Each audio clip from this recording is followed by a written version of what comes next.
दोस्तों, क्या आपने कभी सोचा है कि कोई ऐसी सब्जी भी हो सकती है जिससे बच्चे मांग-मांग कर खाएँ, वो भी करेला? तो आज मैं आपको बताऊँगी एक ऐसा सीक्रेट जिससे आप कहेंगे क्या करेला भी इतना टेस्टी बन सकता है? जी हाँ, तो मैं लास्ट में एक ट्विस्ट इसमें बताऊँगी जिससे करेला बिना कड़वाहट के इतना टेस्टी और यम्मी बनता है कि बड़े क्या छोटे क्या सब मांग-मांग के खाते हैं। यकीन ही नहीं होगा आप लोगों को कि ये करेले की सब्ज़ी है और ये करेला इतना टेस्टी भी बन सकता है। जब भी करेले का नाम आता है तो लोगों को लगता है कि करेला करेला मतलब कड़वा, तो इसमें 1% भी आपको कड़वापन नहीं होगा। तो आइए देखते हैं ये मेरी ख़ास रेसिपी। तो यहाँ मैंने लिए हुए हैं आधी केजी करेले। तो ये फ्रेश करेले हैं, आप देख रहे हैं ना, ये पके हुए नहीं हैं, ये कच्चे करेले हैं और बहुत अच्छे से ये मैंने इनको लिया है। क्योंकि आप देखिए कभी-कभी क्या होता है, ये ऊपर से आपको अच्छे दिखते हैं पर अंदर से आपको हमेशा ऐसे दिखेंगे कि ये बहुत ही ज़्यादा अंदर से लाल होते हैं, कभी-कभी तो वो होते हैं पके हुए। तो ये देखिए ये कच्चे करेले हैं और कितने आसानी से ये यहाँ पे छील रहे हैं। तो हमें सबसे पहले क्या करना है, इसको हमें पीलर से छील लेना है। आप चाहें तो चाकू से भी छील सकते हैं बट मुझे नहीं आता, तो इसीलिए मैं यहाँ पे पीलर से छील रही हूँ। आप देख रहे हैं, आपको ऊपर का जो पोर्शन है ना इसका, इसको छील के एक साइड रख लेना है पूरी तरह से। जैसे मैं छील रही हूँ ना, सारा आप हटा दीजिए, ऊपर की जो लेयर है ना इसकी, उसको आप अच्छे से एक बार में पूरा क्लीन करके साइड कर लीजिए। और जो बाकी के करेले हैं ना, वो भी हमें इसी तरह से सारे पील करने हैं, मतलब सारे छील के हमें उसको भी इसी तरह से एक तरफ करने हैं। तो यहाँ मेरे सारे ऑलमोस्ट छिल चुके हैं, आप देख रहे हैं। लेकिन याद रखिए जो हमने छीला है ना, उसका भी हमें यूज़ करना है, उसको हमें फेंकना नहीं है। अब मैं क्या करूँगी, जो करेला मैंने छीला था उसको हम बीच में से काटेंगे। ये देखिए आप दिख रहे हैं ना, ये अंदर से लाल निकल रहे हैं, ऊपर से एकदम फ्रेश होते हैं, इतने सॉफ्ट होते हैं, पता नहीं है अंदर से कभी भी ऐसे निकल जाते हैं। तो आप क्या करिए, ये जो इनके बीज हैं, मतलब ये अंदर से पक गया है, तो इसके बीजों को हम एक साइड रख देंगे। हम इसमें मिक्स नहीं करेंगे, इन्हें इन्हें हम हटा देंगे क्योंकि ये पके हुए हैं ना, तो इसीलिए। अब हम क्या करेंगे, हम इसको दो भागों में बांटेंगे, मतलब हमें एक करेले के 4 पीस करने हैं।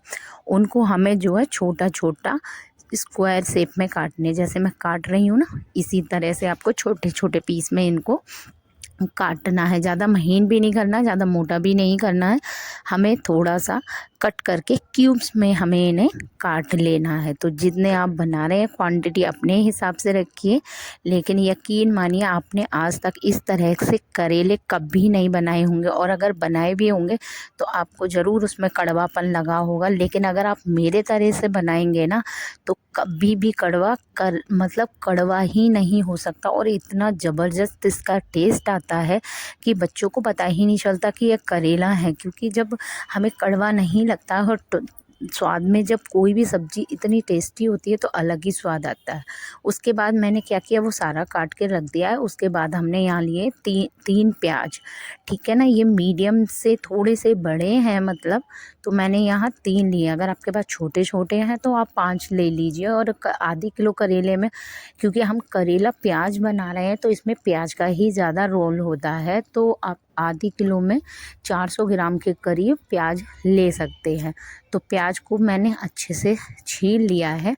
अब हम क्या करेंगे, इसको इस तरह से फाइनली हमें काटना है, मतलब हमें पीसेस में काटना है, हमें चॉप नहीं करना है। हमें यहाँ रफली इस तरह से काटना है, जैसे मैं काट रही हूँ ना, इसी तरह से आप मोटा मोटा इसको काट लीजिए। तो यहाँ मेरे ऑलमोस्ट सारे ही प्याज मैंने काट लिए हैं। आप देख रहे हैं ना, लेयर लेयर अलग हो रही हैं। बस इसी तरह का हमें प्याज काटना है, ज़्यादा नहीं महीन काटना है।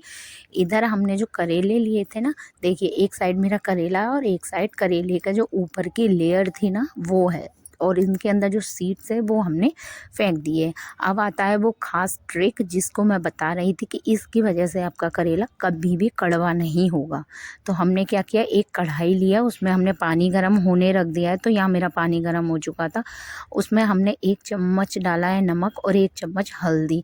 उसको हम क्या करेंगे, गर्म होने देंगे अच्छे से। इधर मैं क्या करूँगी, जो हमने अपने करेले लिए थे काट के रखे थे उनको हम अच्छे से वॉश करेंगे। मैंने 2 से 3 बार पहले धो लिया था, अब मैं एक बार फिर से फ़िल्टर के पानी से धो रही हूँ। जिससे क्या है कि अगर कभी भी थोड़ा बहुत रहता है ना, रेत वेत सा रहता है, अच्छे से नहीं वॉश होता है, तो हम 2-3 बार अच्छे से वॉश कर लेंगे। तो आप इनको दबा दबा के हाथों से कर लीजिए। तो यहाँ मेरे सारे करेले धुल गए हैं और यहाँ हमारा जो हमने पानी रखा था नमक और हल्दी वाला, वो भी अच्छे से गर्म हो चुका है। आप देख रहे हैं ना, इसी तरह से आप इसको डालिए। जब भी आपको जल्दी हो, पहले क्या होता है कि नमक लगा के करेला रखते हैं।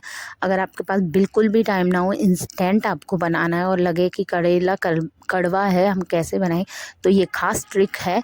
इस तरह से अगर आप बनाएंगे ना तो कभी करेला कड़वा नहीं होगा। तो हम क्या करेंगे, इसको हम कम से कम 5 से 7 मिनट खूब अच्छे से इसको बॉईल कर लेंगे। इससे क्या होगा कि जो करेले की कड़वाहट है ना, वो इस पानी में निकल जाएगी उसके साथ। तो यहाँ हम क्या करेंगे, इसको हम ड्रेन कर लेंगे, पानी को अलग करके हम छान लेंगे।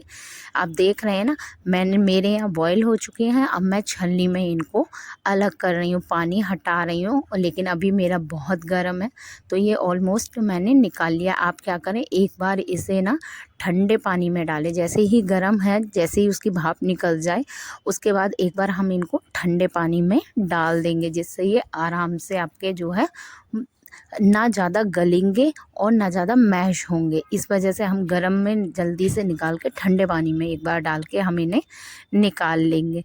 तो मैंने यहाँ ठंडे पानी में डाल दिया है। अब मैं इन्हें अच्छे से निचोड़ निचोड़ के इसको यहाँ निकालूंगी। कम से कम आप उसको 5 मिनट उस पानी में रहने दीजिए, जिससे क्या होगी, उनकी जो कुकिंग का प्रोसेस है वो रुक जाएगा। मतलब गर्माहट जो होती है ना, वो थोड़ी सी इसमें पानी में जब वो ठंडे हो जाएंगे तो एकदम अच्छे से हो जाएंगे। वो आराम से जल्दी से कुक भी हो जाते हैं और मैश भी नहीं होते हैं। तो हमने क्या किया है, यहाँ मैंने एक कढ़ाई ली है, उसमें डाल रही हूँ मैं सरसों का तेल। तो एक ये भी पॉइंट बहुत बेहतर है इसमें कि आप करेला हमेशा, मेरी आपसे रिक्वेस्ट है कि करेला हमेशा आप मस्टर्ड ऑयल में, सरसों के तेल में ही बनाइए। अगर आपको गजब का स्वाद चाहिए ना, जिससे लोग उंगलियां चाटने लग जाए, इस तरह का स्वाद अगर आप इस तेल में बनाएंगे तो यकीन मानिए बहुत ही बढ़िया बनेगा। तो देखिए, जो मैंने प्याज काटा था वो ले रखा है, मैंने हरी मिर्च 3-4 लिए कट करके, और लिए मैंने हींग, जीरा, मेथी और थोड़ी सी अजवाइन, ये हमने ली है। और फिर मैंने कढ़ाई में डाल दिया है। ऊपर से मैंने जो हरी मिर्च थी उनको 2 भागों में काट लिया है, यानी बीच में से चीर लिया है।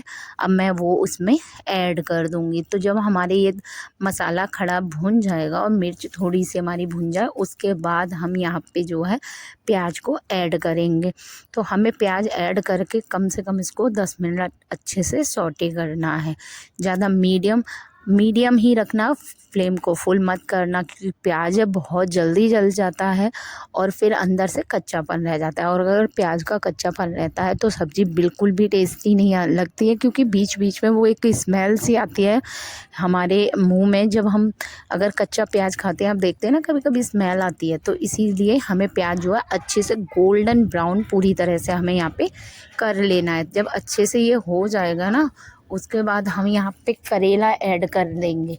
ज़्यादा नहीं, हम जो करेला है ना, जो हमने बॉईल करके पानी में रखे थे, हम उनको यहाँ पे ऐड कर देंगे और अच्छे से हम सारे इसमें मिक्स करेंगे। याद करिए कि हमें इस समय गैस को जो है मीडियम रखना है, हाई मत कर देना, वरना क्या होगा, प्याज जल जाएगा और करेला बिल्कुल भी हमारे उसमें मिक्स नहीं होंगे। तो यहाँ पे हमेशा मीडियम रखना आप अपनी गैस को, और अच्छे से मिक्स कर लेना, जिससे क्या हो, प्याज और करेला जो है वो अच्छे से मिक्स हो जाए। अब हम क्या करेंगे, इसमें हम अपने स्पाइसेस यानी मसाले ऐड करेंगे।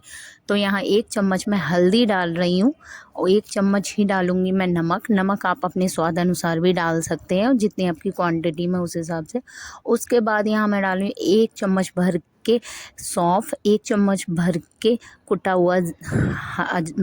हुआ धनिया, थोड़ी सी लाल मिर्च भी अगर ज़्यादा तीखा खाना है तो अपने अनुसार डालिए। और यहाँ मैं सौंफ ऐड कर रही हूँ, पिसी हुई दरदरी सौंफ डालिए यहाँ पे, ज़्यादा वैसी मत डालिए आप, फाइन वाली। थोड़ा सा क्या होता है करेले में ना, जैसे ये वाले करेले जो है ना अचार की तरह बनते हैं, आप पराठों के साथ इतना खा लेंगे कि आपको पता नहीं चलेगा। आप 2 की जगह 4 पराठे खा जाएंगे और फिर भी आपको लगेगा कि आपका मन नहीं भरेगा। ये इतने अचारी वाले यहाँ पे करेला बनते हैं। तो देखिए यहाँ पे हमने जो भी मसाले डाले थे उनको अच्छे से हम सारे हमारे सब्जी के ऊपर कोट करेंगे और गैस को थोड़ा सा जो है मीडियम कर देंगे। आप देख रहे हैं यहाँ मेरा सारा मिक्स हो चुका है। अब हम इसको जो है ढक के रख देंगे, स्लो आंच कर देंगे बिल्कुल, और हम कम से कम 7 से 8 मिनट इसको पकने देंगे, जिससे क्या होगा वो अच्छे से गलने लग जाएंगे। याद रखिए हमें पानी बिल्कुल भी ऐड नहीं करना है, हमें केवल इसको सरसों के तेल में बनाना है। तो आप थोड़ा सा तेल ज़्यादा ही लगाइए क्योंकि ये भुनता है। उसके बाद मैंने यहाँ क्या किया है, जो कच्ची कैरी होती है ना, है जान होती है ये इसकी, तो यहाँ मैंने एक आम कच्चा यहाँ पे कैरी डाल दिया है। उसके बाद मैंने फिर 5 से 7 मिनट ढका था। उसके बाद देखिए फिर अच्छे से मैं इसको भून रही हूँ। उसके बाद यहाँ पे मैंने थोड़ा सा, मेरे को नमक कम लगा था तो मैंने थोड़ा सा नमक और ऐड कर दिया था।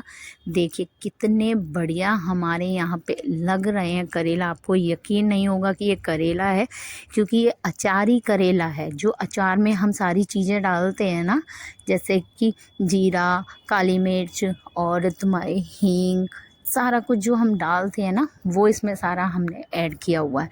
तो देखिए हमारी सब्ज़ी झट से रेडी हो गई, एकदम पता भी नहीं चला, और 10 मिनट के अंदर आपकी ये सब्ज़ी बनके रेडी हो जाती है और इतनी टेस्टी लगती है।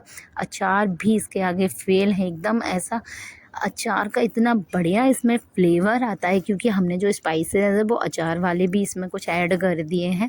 तो आप इसको नान के साथ, पराठे के साथ, रोटी के साथ, किसी के भी साथ खाइए, आपको यकीन नहीं होगा कि करेले की सब्ज़ी इतनी टेस्टी भी बन सकती है।